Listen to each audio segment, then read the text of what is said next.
मैं हूं doctor Umar Saif. Telenor presents जियो तो ऐसे।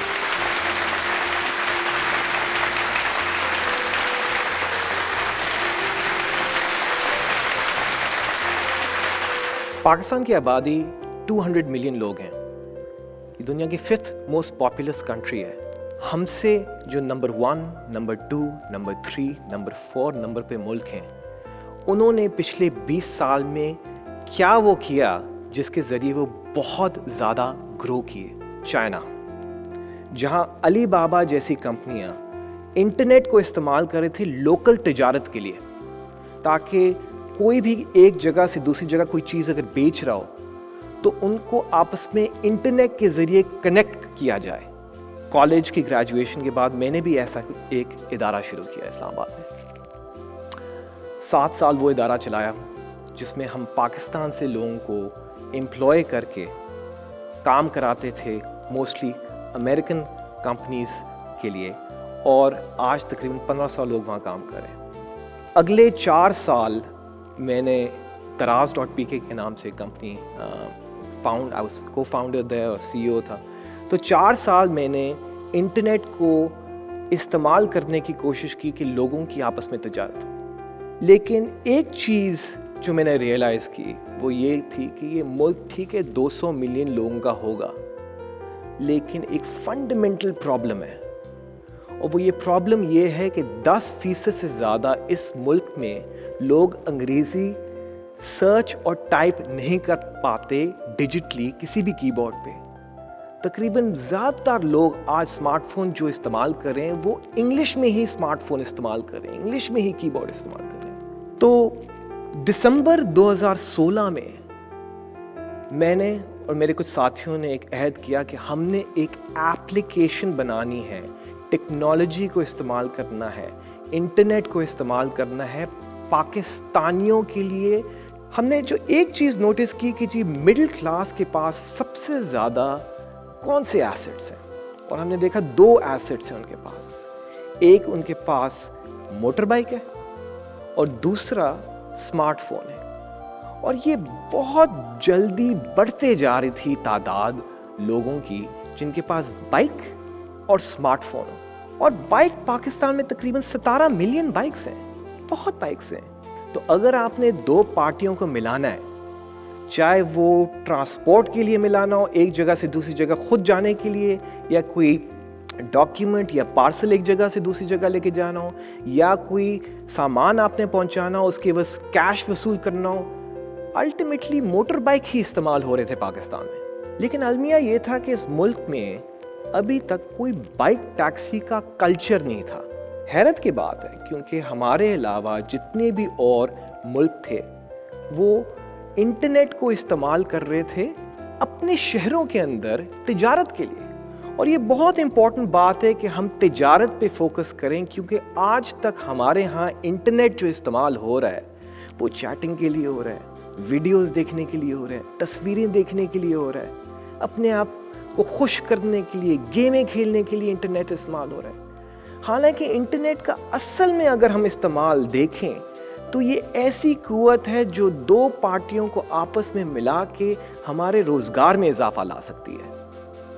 और यही एक कुव्वत है जो कि हर एक उस मुल्क ने, चाहे वो अमेरिका हो, हिंदुस्तान हो, इंडिया, या आप बरतानिया ले लें या इंडोनेशिया ले लें। इंडोनेशिया में जो सबसे बड़ी इंटरनेट की कंपनी है वो मोटर बाइक टैक्सी और डिलीवरी की कंपनी है। तो उसको देखे देखे हमने कहा पाकिस्तान में भी हम ऐसी चीज़ लॉन्च करें। लेकिन अलमिया ये था कि पाकिस्तान में कोई भी ऐप और कोई भी टेक्नोलॉजी उर्दू में नहीं बनाएगी। ये हैरत की बात है, क्योंकि अक्सर लोग यहाँ कहते हैं कि जी हमारे सॉफ्टवेयर डेवलपमेंट बहुत अच्छी है, लेकिन अजीब बात है कि किसी सॉफ्टवेयर डेवलपर ने आज किसी भी बड़े पैमाने पे उर्दू में कोई ऐप ही नहीं बनाई थी। तो जब हम इस बेसिकली मकसद पे निकले कि जी हमने पाकिस्तान के शहरियों के लिए एक उर्दू में ऐप बनानी है, तो हमें अक्सर लोगों से ये रिस्पॉन्स आती थी कि नहीं, कूल नहीं है, ऐप इंग्लिश में बनाओ। और हमें समझ नहीं आ रही थी कि हम इस हर्डल को किस तरह क्रॉस करें, परसेप्शन हर्डल को कैसे क्रॉस करें। और दूसरा, हम एक सर्विस कैसे शुरू करें जो कि दो लोगों को आपस में जोड़ के एक पार्टी के रोजगार में इजाफा लाए और दूसरी पार्टी को पैसे बचाने की कोई अपॉर्चुनिटी दे। उर्दू में ऐप बनाना बहुत मुश्किल काम है क्योंकि स्मार्टफोन जो लोग इस्तेमाल पाकिस्तान में कर रहे हैं उसमें कीबोर्ड अंग्रेजी में। तो अगर आपसे मैं कहूं कि आप कोई एंट्री करें, खयाबान शमशीर आप डालें, तो अंग्रेजी में वो स्पेल करते करते आपको 4 मिनट लग जाएंगे। So one of the first things हमने की, हमने बेसिकली एक कैटलॉग बेस्ड एप्लीकेशन बनाई जिसमें हमने उर्दू में एक तरफ लिखा और दूसरी तरफ हमने अंग्रेजी में लिखा, और हमने शहर के इलाके खड़े कर दिए। क्योंकि अक्सर आप किसी से रोड पे भी अगर पूछें कि जी फलानी चीज़ कौन सी मार्केट से आप ले सकते हैं, तो आपको इलाका बताएंगे या मार्केट बताएंगे, आपको स्ट्रीट नंबर नहीं बताएंगे जो कि अक्सर मैप्स पे आता है। तो हमने एक चीज़ रियलाइज़ की कि ना तो लोगों को सर्च कर पाएंगे लोग, ना तो हमें बेसिक कोई ऐसी चीज़ करनी है जिसमें लोगों को बहुत टाइपिंग करानी है, और दूसरा हमने वॉइस नोट्स का बहुत इस्तेमाल लाना है ताकि लोग आपस में अगर टाइप ना कर पाएँ तो वॉइस नोट के ज़रिए एक दूसरे को मैसेज पहुंचा पाएँ। हमने शुरू की बाइकिया, और बाइकिया इसका नाम क्यों रखा? इसलिए क्योंकि पाकिस्तान में बाइक्स बहुत ज़्यादा हैं और बिल आखिर हम एक प्लेटफॉर्म खड़ा करना चाह रहे थे जिस पे लोग बाय भी कर सकें। बाय अंग्रेजी का जो लफ्ज़ है बाय, खरीदना, किया, टू बाय। हम चाहते थे कि हम ऐसा एक प्लेटफॉर्म बनाएं जिसमें दो पार्टियों को हम जोड़ सकें, इनिशियली आपस में एक जगह से एक दूसरी जगह किसी को बाइक टैक्सी की सर्विस देने के लिए, और उसके अलावा डिलीवरी कराने के लिए। और अगर आप पाकिस्तान में डिलीवरी के काम में हैं, चाहे वो लॉजिस्टिक्स का हो, कि डिस्ट्रीब्यूशन का हो, कि कोरियर का हो, आपने वसूल करना है कैश, क्योंकि ये मुल्क चल रहा है कैश पे। तो बाय डिफ़ॉल्ट हम पेमेंट्स की बिजनेस में भी आ गए, और हमने ये ट्रांसपोर्ट की सर्विस लाजमी सॉल्व करनी थी। लोग कहते थे क्यों सॉल्व कर रहे हो, कि जी मेट्रो भी बन रही है, लाहौर में बन गई है, पिंडी इस्लामाबाद में बन गई है, पेशावर में बन रही है और कराची में बन जाएगी। लेकिन आप हैरान होंगे कि पब्लिक ट्रांसपोर्ट ख़राब तो है ही है, लेकिन मेट्रो में 30 मिलियन लोग हैं जी, कराची में, लाहौर में और पिंडी इस्लामाबाद में। इन 30 मिलियन लोगों को सर्व करने के लिए 2 मेट्रोज अगर आप मिलाएं, पिंडी इस्लामाबाद और लाहौर की, तो कुल बिल 3 लाख कस्टमर रोज के भी नहीं है। तो आपने बिलियंस ऑफ डॉलर्स लगा दिए ये ब्रिज बनाने के लिए और मेट्रोज खड़े करने के लिए, लेकिन आपकी जो यूजेज है वो 1.5-2 लाख लाहौर और पिंडी इस्लामाबाद में। तो बसों ने सॉल्व नहीं किया लोगों का एक जगह से दूसरी जगह जाना या कुछ पहुंचाना। और वो अगर हम कोई नेटवर्क इस्तेमाल कर सकते थे तो हमने सोचा सिर्फ बाइक के थ्रू कर सकते हैं। क्यों? क्योंकि आपको घर से उठाएगी और काम तक लेके जाएगी, दरवाजे तक, और गली गली में निकल जाएगी। और बाइक तो पाकिस्तान में ऐसी चीज़ है जो कि आप 15,000 रुपए की डाउन पेमेंट डाल के एक ब्रांड न्यू बाइक खरीद सकते हैं, नहीं तो 5 साल पुरानी बाइक आपको 15-20 हज़ार रुपए की मिल जाएगी। तो हर बंदा एक्सेस कर सकता है और हर बंदा अपने रोजगार में इजाफा ला सकता है। और ये बहुत बहुत इंपॉर्टेंट चीज़ थी हमारे लिए, क्योंकि हमारा मकसद ये नहीं था कि और बाइकें रोडों पे आएँ। हमारा मकसद था कि कोई भी बाइक अगर खड़ी हुई है, अगर कोई इंसान कहीं काम पे जाता है, किसी दफ्तर में जाता है या इदारे में जाता है या बेसिक फैक्ट्री में जाता है, तो जो बाहर बेइंतहा बाइकें खड़ी हैं वो अपने भाई या रिश्तेदार को दें, ताकि जिस 8 घंटे या 5 घंटे या 6 घंटे वो बाइक इस्तेमाल नहीं हो रही है, वो किसी के रोजगार में इजाफा लेके आए। हमने बहुत आसान किया लोगों के लिए एक समझना कि ये सर्विस क्या है, दूसरा आपस में चैट करना, तीसरा आपस में तय करना कि जी इसका किराया क्या होगा। और आज हम इस मकाम पे हैं कि ये सर्विस कराची, पिंडी इस्लामाबाद और लाहौर में बेइंतहा इस्तेमाल हो रही है। और हर महीने 30,000 से ज़्यादा लोग जो बाइक चलाते हैं, उनके घरों में, उनके रोज़गार में इजाफा आया है और आ रहा है। वो रोज़ाना बाइकिया को इस्तेमाल करते हैं, 150-200 रुपए के इजाफी रोज़गार के लिए, सिर्फ घंटे में कमाने के लिए, लेकिन उससे उनका पेट्रोल पूरा हो रहा है या घर जाते जाते कोई घर वालों के लिए कुछ लेके जा रहे हैं। तो हमारा मकसद था रोज़गार पैदा करना, और इंशाल्लाह इस साल हमारा यकीन है कि हम 1 लाख से ऊपर लोगों को हर महीने एक रोज़गार का मौका देंगे।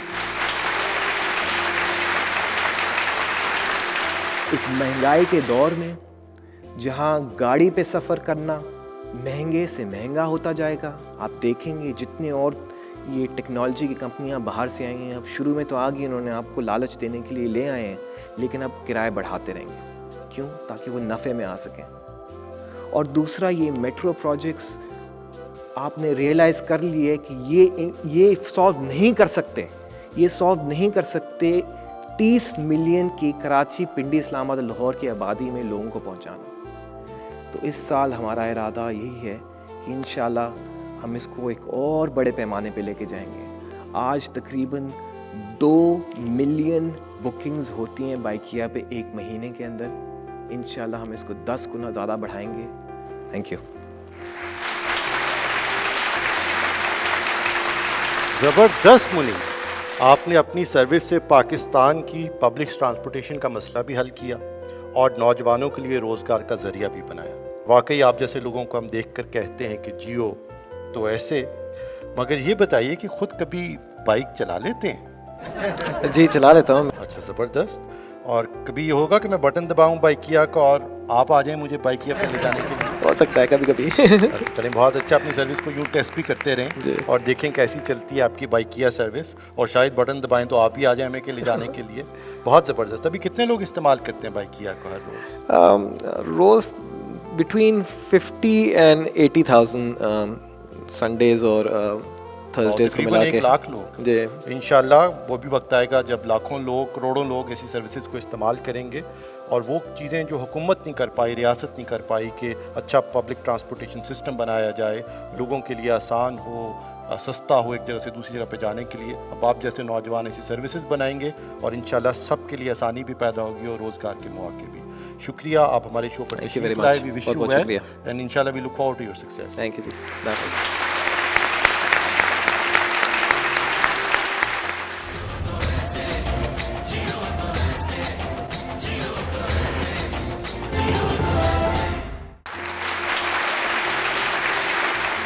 जब बरे सगीर को आज़ादी मिली तो तकरीबन 1.5 करोड़ लोग हिजरत पर मजबूर हो गए। जहां 1947 आज़ादी की नवीद लेकर आया, वहां पर लाखों मुसलमानों को पाकिस्तान हिजरत करनी पड़ी, और वो लोग अपने घर बार, अपने दोस्त, अपने कारोबार सब छोड़कर पाकिस्तान आए और कभी लौट ना सके। और अपने दोस्त, उनके कारोबार, उनके रिश्तेदार उनके लिए सिर्फ यादें बनकर रह गई। हमारी आज की मेहमान सादिया गर्देजी ने एक ऐसी वर्चुअल रियलिटी की ऐनक बनाई है जिसको पहनकर ये लोग वापस अपना घर बार देख सकते हैं, और हम उनका वो दर्द, वो कुर्बानी महसूस कर सकते हैं जिससे इस मुल्क की बुनियाद रखी गई। और हम सादिया गर्देजी को देखकर कहते हैं, जियो तो ऐसे।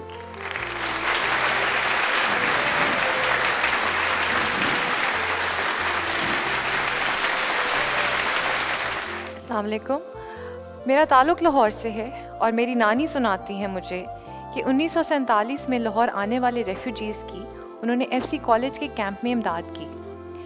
ये लोग दहशत गर्दी से बचकर लाहौर आके कॉलरा का शिकार हुए, क्योंकि इस वक्त पानी के कुओं में जहर नीला थोथा यानी कॉपर सल्फेट मिला दिया गया था। ऐसी कहानियाँ हर पाकिस्तानी घर की कहानियाँ हैं। जिन घरों ने हिजरत ना देखी उन्होंने फिर भी इस नस्ल की कुर्बानियाँ देखी।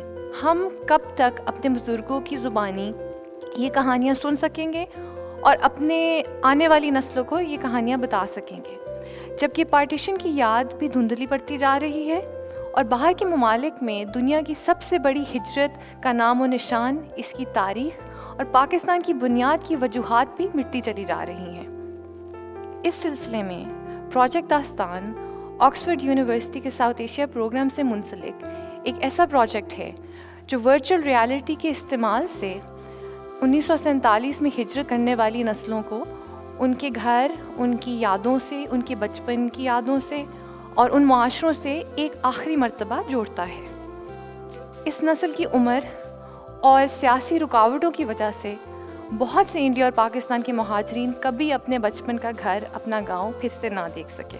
हम इन लोगों को इंटरव्यू करते हैं। इंटरव्यू के दौरान उनसे उनकी यादों के बारे में पूछते हैं, उनके बचपन के, उनके स्कूल के बारे में पूछते हैं और उनके शहरों और गाँवों के बारे में पूछते हैं।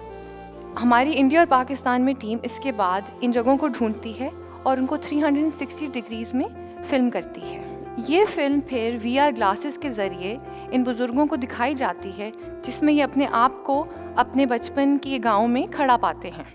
इन लोगों के जज्बात और इन फिल्मों को फिर हम स्कूलों और म्यूज़ियम्स में नुमाइश करते हैं। मैं आपको बताना चाहती हूँ एक दो कहानियाँ पार्टीशन की, और मिलवाना चाहूँगी बदरुद्दीन और इकबालुद्दीन से, जो पंजाब से ताल्लुक़ रखते हैं और जिन्होंने इंडिया से पाकिस्तान का सफ़र किया।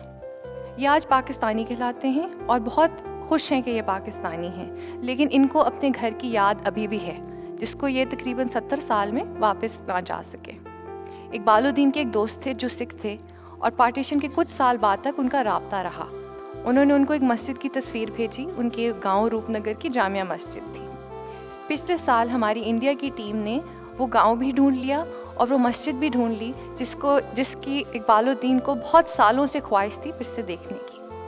मैं आपको मिलवाना चाहूँगी खालिद बशीर राय से, जिन्होंने कस्बा बुरहाल जैसल इंडिया से लाहौर तक का सफ़र किया। इनका ख्याल था कि इनके गांव में इनके गांव का निशान ही मिट चुका होगा आज तक, और यहाँ मुसलमान 1947 के हादसात के बाद फिर से आबाद ना हुए होंगे।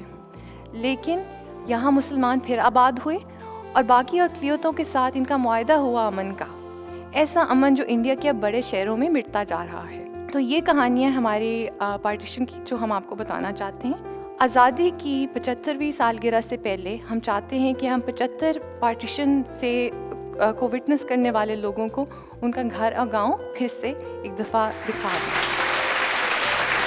Sadia, what a compelling use of technology. मैंने लोगों को ये वर्चुअल रियलिटी ग्लासेस पहनकर वीडियो गेम्स खेलते तो देखा है, लेकिन इस तरह से इसका इस्तेमाल कि लोगों को ये लगे कि वाकई वो किसी ऐसी जगह पे मौजूद हैं जो सिर्फ वो यादों में जिंदा रखे, ये तो बहुत ही। आप ये ट्राई करना चाहेंगे, देखना चाहेंगे कि क्या ये किस तरह से चलती हैं, तो मुझे मालूम नहीं, मैंने कभी वीडियो गेम्स भी नहीं खेली इन पर। जी, तो ये ऑलरेडी हमने ऑन की हुई आपके लिए, तो आप पहने और जो आपको पहली वीडियो नजर आती है उस पर क्लिक कर दें। वाओ, ये तो लगता है शायद मैं किसी गांव में हूँ और ये सामने शायद कोई मस्जिद है मेरा। जी, ये हमारे एक पार्टीशन विटनेस के गांव की लोकल मस्जिद है, जिन्होंने तकरीबन 70 साल बाद फिर से इन ग्लासेस के जरिए देखी। ये तो वाकई लगता है जैसे मैं मस्जिद में मौजूद हूँ। साथ ही ये प्रोजेक्ट आपके लिए ऑक्सफोर्ड यूनिवर्सिटी में रिसर्च प्रोजेक्ट शुरू हुआ, तो इसको सपोर्ट कैसे करती हैं और इसको एक्सपेंड कैसे करेंगे? जी, हमारा सपोर्ट ज़्यादातर ग्रांट्स और लोगों की डोनेशन से आता है। तो हम इस तरह इस प्रोजेक्ट को सपोर्ट करें और इन डोनेशंस की हमें और भी ज़रूरत है, और इसके अलावा हमें और पार्टीशन की कहानियों की ज़रूरत है और हमें ऑनलाइन सपोर्ट और ऑनलाइन इंटरेक्शन की ज़रूरत है। तो हमसे ज़रूर रब्ता कीजिए ऑनलाइन हमारे फेसबुक। और आपसे किस तरह रब्ता कर सकते हैं सादिया वो लोग जो अपने रिश्तेदार, जैसे मेरी दादी थी वो अमृतसर से लाहौर आई, तो अक्सर जिक्र किया करती थी कि वहाँ जाके हमारे पुराने घर को देख कर आओ। उनको तो ये मौका नहीं मिल सका उनकी ज़िंदगी में, क्योंकि तब ये वर्चुअल रियलिटी अवेलेबल नहीं थी। लेकिन अब ऐसे बुज़ुर्ग या लोग जो अपने घरों से दूर हैं, इंडिया में छोड़ कर आए अपने घर, अब आपसे किस तरह रब्ता कर सकते हैं? जी, हमें बस एक मैसेज की ज़रूरत है। हमें मैसेज करें इंस्टाग्राम, ट्विटर या फेसबुक पे या हमारे ईमेल पे। सो थैंक यू सादिया, आप हमारे शो पर आईं और we wish you well and I hope के बहुत सारे लोग आपसे रब्ता करें, आपके प्रोजेक्ट को सपोर्ट करें, आपको और लोगों से कनेक्ट करने का मौका मिले इस प्लेटफॉर्म के तहत, and we hope to see you grow. और इंशाल्लाह प्रोजेक्ट दास्तान पाकिस्तान की जो कुर्बानियाँ दी गई हमारे बुज़ुर्गों की, वो उनकी दास्तान बने और हम सबको हमेशा याद रहे। थैंक यू, बहुत शुक्रिया।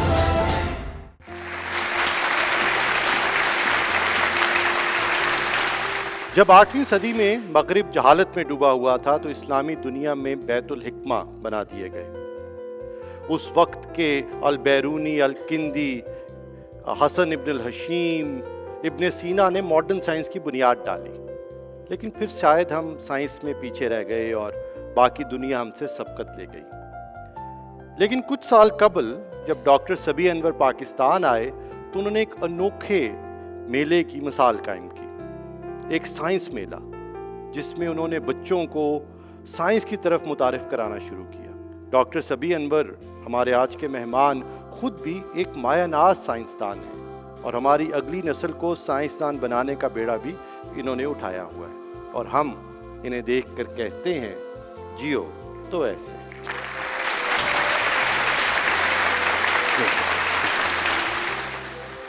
अस्सलाम वालेकुम। देखें, एक समाजी नारा जो हमारी जमहूरी रवायत में अक्सर इस्तेमाल होता है, रोटी कपड़ा मकान। अगर आप ये देखें कि आज 2 करोड़ बच्चे हमारे मुल्क में तालीम की नेमत से महरूम हैं। वो स्कूल जाने की उम्र में हैं लेकिन स्कूल जा नहीं पा रहे। आज से तकरीबन 70-80 साल पहले अल्लामा इकबाल ने जहां पंजाब के दहकान को, मफलूकुल हाल दहकान को खुशहाल बनाने का नारा लगाया और साथ ही साथ फिक्री इज्तिहाद का नारा लगाया, उससे भी 50 साल कबल पहले आप देखें जब मुसलमान मुआशी तौर पर बहुत ज़्यादा अबतर हालत में थे, उस वक्त सर सैयद अहमद ख़ान भी उठे। उन्होंने मुसलमानों की मुआशी तरक्की का नारा नहीं लगाया बल्कि मुसलमानों की इल्मी और साइंसी तरक्की का नारा लगाया और एक साइंटिफिक सोसाइटी कायम की उस वक्त के हिंदुस्तान में। यानी पैगाम ये है कि हमारे मुल्क में इस वक्त जो मुआशी अबतरी है, जो इक्तिसादी ज़बूं हाली है, उसका हल अगर आप बुनियादी तौर पर देखें तो हमारी इल्मी तरक्की में है और इल्म का एक बड़ा हिस्सा साइंस कहलाता है। साइंस और टेक्नोलॉजी। साइंस क्या है? साइंस दरअसल अपने इर्द गिर्द के माहौल को, अब इस कायनात की वुसअतों को समझने का और दरियाफ्त करने का नाम है और फिर इस इल्म को टेक्नोलॉजी के ज़रिए लोगों तक पहुंचाने का नाम है। तिब का नाम है, अर्जियात का नाम है, फलकियात का नाम है, लोगों की ज़िंदगियों में तब्दीली लाने का नाम है। तो हमने आज से 20-25 साल पहले एक तहरीक शुरू की, बिल्कुल उसी सर सैयद अहमद ख़ान की साइंटिफिक सोसाइटी की तर्ज पर, और हमने एक अंजुमन कायम की ख्वारिज़मी साइंस सोसाइटी के नाम से। ख्वारिज़्म एक ईरान का एक इलाका है और आप जानते हैं कि एक मारूफ मुसलमान रियाजीदान था 9वीं सदी में, मोहम्मद बिन मूसा अल ख़ारिज़मी, जिसके नाम पर आज एल्गोरिदम्स है, जिसके नाम पर आज आर्टिफिशियल इंटेलिजेंस का ये की सारी इमारत खड़ी है। उसने अलजबरा इन्वेंट किया। तो हमने उस नाम से, उस कारनामे से मुतासिर होकर ये सोसाइटी बनाई, ख़ारिज़मी साइंस सोसाइटी। लेकिन हम माजी परस्ती का शिकार भी नहीं होना चाहते थे। इस सोसाइटी का बुनियादी तौर पर मकसद ये था कि साइंस जो एक खुश्क मजमून समझा जाता है और हम अपने बच्चों को, अपने नौजवानों को साइंस की तरफ राग़िब नहीं करते, साइंस किताबों में कैद है। हमारी ये कोशिश थी कि साइंस को इन किताबों से निकाल कर लोगों की आंखों के सामने पेश किया जाए, लोगों के हाथों में पेश किया जाए। तो ख़ारिज़मी साइंस सोसाइटी ने अपने ज़िम्मे ये बीड़ा उठाया कि हम बच्चों और नौनिहालों और असातिज़ा और अवामुन्नास तक साइंस को आम फहम, सादा, दिलनशीन और दिलकश अंदाज में पहुंचाएंगे। उसके लिए हमने कोशिश की कि हम स्कूलों का दौरा करें और स्कूलों में मुख्तलिफ तरीक़ों से साइंस को दिलचस्प और दिलनशीन अंदाज में लोगों तक पहुंचाएं। अब अगर आप तारीख़ का मुशाहिदा करें, आपको यहाँ एक तस्वीर नज़र आ रही है पीछे आपके बाएं तरफ। दरअसल तारीख़ के झरोकों में देखें तो ये दारा शिको जो शाहजहां का बेटा था, ये उसकी बारात की तस्वीर है और उसके पीछे आप देखें आपको आतिशबाजी नजर आ रही है। तो मुगलों के दौर में तफरीह के लिए मेले सजते थे। दरमियान में जो तस्वीर आप देख रहे हैं ये 1860 में लंदन में एक साइंसी आलात की नुमाइश की तस्वीर है जिसमें एक बहुत बड़ी दूरबीन दिखाई गई है। आपके इस हाथ पर जो आखिरी तस्वीर है ये दरअसल एक वॉश बेसिन की तस्वीर है जो अल जज़री, जो एक मुसलमान इंजीनियर था, मुहंदिस था, उसने इजाद किया। अब साइंस को आम लोगों तक पहुंचाने के लिए आपको किताबों की दुनिया से बाहर निकलना होगा और आपको ये करना होगा कि साइंस को तफरीह के साथ मिला दिया जाए। हमारी पंजाब और पाकिस्तान की सकाफत में मेलों का जो किरदार है, मेले क्या हैं? मेले दरअसल ऐसे मौके हैं जब हम लोग अपने दिन भर की कुल्फतों से, अपने गमो आलाम से, अपनी मुआशी मजबूरियों से तंग आकर कुछ सुकून, कुछ तफरीह, कुछ लम्हे खुशी में गुजारने के लिए मेलों का रुख करते हैं। तो ख्वारिज़मी साइंस सोसाइटी ने ये सोचा कि साइंस और तफरीह को एक साथ मिलाया जाए साइंसी मेलों के ज़रिए। साइंसी मेलों में लाहौर साइंस मेला ख्वारिज़मी साइंस सोसाइटी का सबसे बड़ा एक इकट्ठ या एक इज्तिमा होता है हर साल अक्टूबर में। इस साल तकरीबन 35,000 लोग 2 दिन के इस मेले की जीनत बने। अब साइंसी मेले में क्या होता है? ये नुमाइश नहीं है बल्कि ये एक अजायब घर है, एक चलता फिरता अजायब घर। इसके अंदर हम ये दिखाने की कोशिश करते हैं बच्चों को, बड़ों को, असातिज़ा को, अवाम को कि हमारे कदमों के नीचे कहाँ क्या है, हम जहाँ खड़े हैं कौन कौन सी मादनियात, कौन कौन से पत्थर हमारे पाँव के नीचे हैं। दूसरी तरफ हम ये दिखाते हैं कि हमारे आसमानों की वुसअतों में क्या है। हमारी ये जो कहकशां है जिसका हम हिस्सा हैं, इसमें कुल 100 अरब सितारे हैं और हमारी इस कहकशां की तरह 100 अरब कहकशाएं इस कायनात में मौजूद हैं। अब उन कहकशाओं को देखने के लिए हमें दूरबीनें चाहिए। तो साइंस मेले पे दूरबीनें मौजूद होती हैं जिससे आप सूरज का मुशाहदा कर सकते हैं। एक मशहूर साइंसी मुबल्लिग या कम्युनिकेटर था कार्ल सेगन। उसने कहा था कि अगर आपका बच्चा एक दफ़ा दूरबीन के ज़रिए किसी सितारे या खला में मौजूद किसी जिर्म फल्की को देख ले, किसी हेवनली बॉडी को देख ले, तो उसकी ज़िंदगी बदल सकती है। तो यही हमारा मतमा नज़र है। साइंस मेले में दूरबीनें भी होती हैं, खुर्दबीनें भी होती हैं। दूरबीन से आप बड़ी चीज़ देखते हैं, खुर्दबीन से आप खुली या छोटी कायनात को देख सकते हैं। तो साइंस मेलों का मकसद यही है कि साइंस जो अभी तक किताबों में जिंदानियों की तरह कैद है, बंद है, उसे एक मुतहर्रिक तस्वुर के तौर पर लोगों के सामने पेश किया जाए। और यही हमारी ख्वारिज़मी साइंस सोसाइटी का पैगाम है कि साइंस सबके लिए।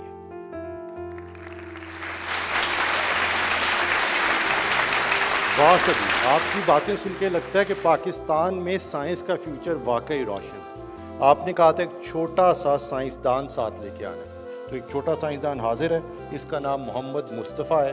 अब बताइए इसके साथ क्या डेमोन्स्ट्रेशन करना चाहते हैं? आपका क्या हाल है? देखते हैं आज मुस्तफ़ा कोई साइंस का कारनामा कर सकता है। वैसे आपका वजन कितना है? उठा के देखते हैं। तकरीबन 25 किलोग्राम। अच्छा, ये 2 मन का एक ब्लॉक है, क्या आप इसे गिरा सकते हैं अपनी फूंक से? वो भी देखें, कोशिश तो करके देखो यार। चलें, लेकिन हम देखते हैं कि मुस्तफ़ा वाकई इस ब्लॉक को गिरा सकता है।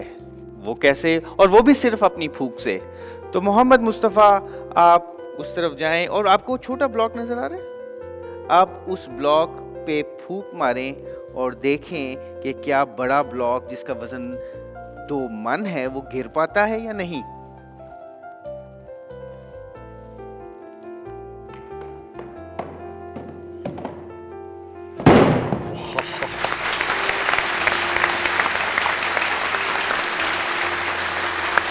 ज़बरदस्त, ये तो वाकई बड़ी एक अनोखी साइंस की डेमोन्स्ट्रेशन थी जो मुस्तफ़ा ने दिया। मुस्तफ़ा शायद चाहता है इसको दोबारा करें, है ना मुस्तफ़ा? सभी इस तरह के छोटे छोटे साइंस के तजर्बात से आपने हमारी नई नस्ल को साइंस की तरफ दोबारा राग़िब किया। आपका क्या ख्याल है कि पाकिस्तान को क्या करने की ज़रूरत है कि अब हमारे नई नस्ल साइंसदान बने, साइंस की तरफ राग़िब हो और पाकिस्तान साइंस में तरक्की करे जहां हम इतना पीछे रह गए हैं बाकी दुनिया से? मेरे ख्याल में हमें इन नौनिहालों पे, इन छोटे बच्चों पे इन्वेस्ट करने की ज़रूरत है ताकि साइंस जो अभी खुश्क मज़मून है, किताबों में बंद है, जकड़ी हुई है, कैद है, उसे किताबों से निकाल के हाथों में लाया जा सके। तो सभी शुक्रिया साइंस को किताबों से निकाल कर हमारे नौजवान नस्ल के हाथों में देने के लिए। आपका हमारे शो में आने का बहुत शुक्रिया। We wish you well and we hope कि आपकी वजह से और आप जैसे और लोगों की वजह से पाकिस्तान में साइंस का मुस्तकबिल रोशन होगा। आज का शो यहीं ख़त्म हुआ। उम्मीद है this show has inspired you to do more, be more and achieve more, बल्कि मोर से भी ज़्यादा। टेलीनॉर प्रेजेंट्स जियो तो ऐसे।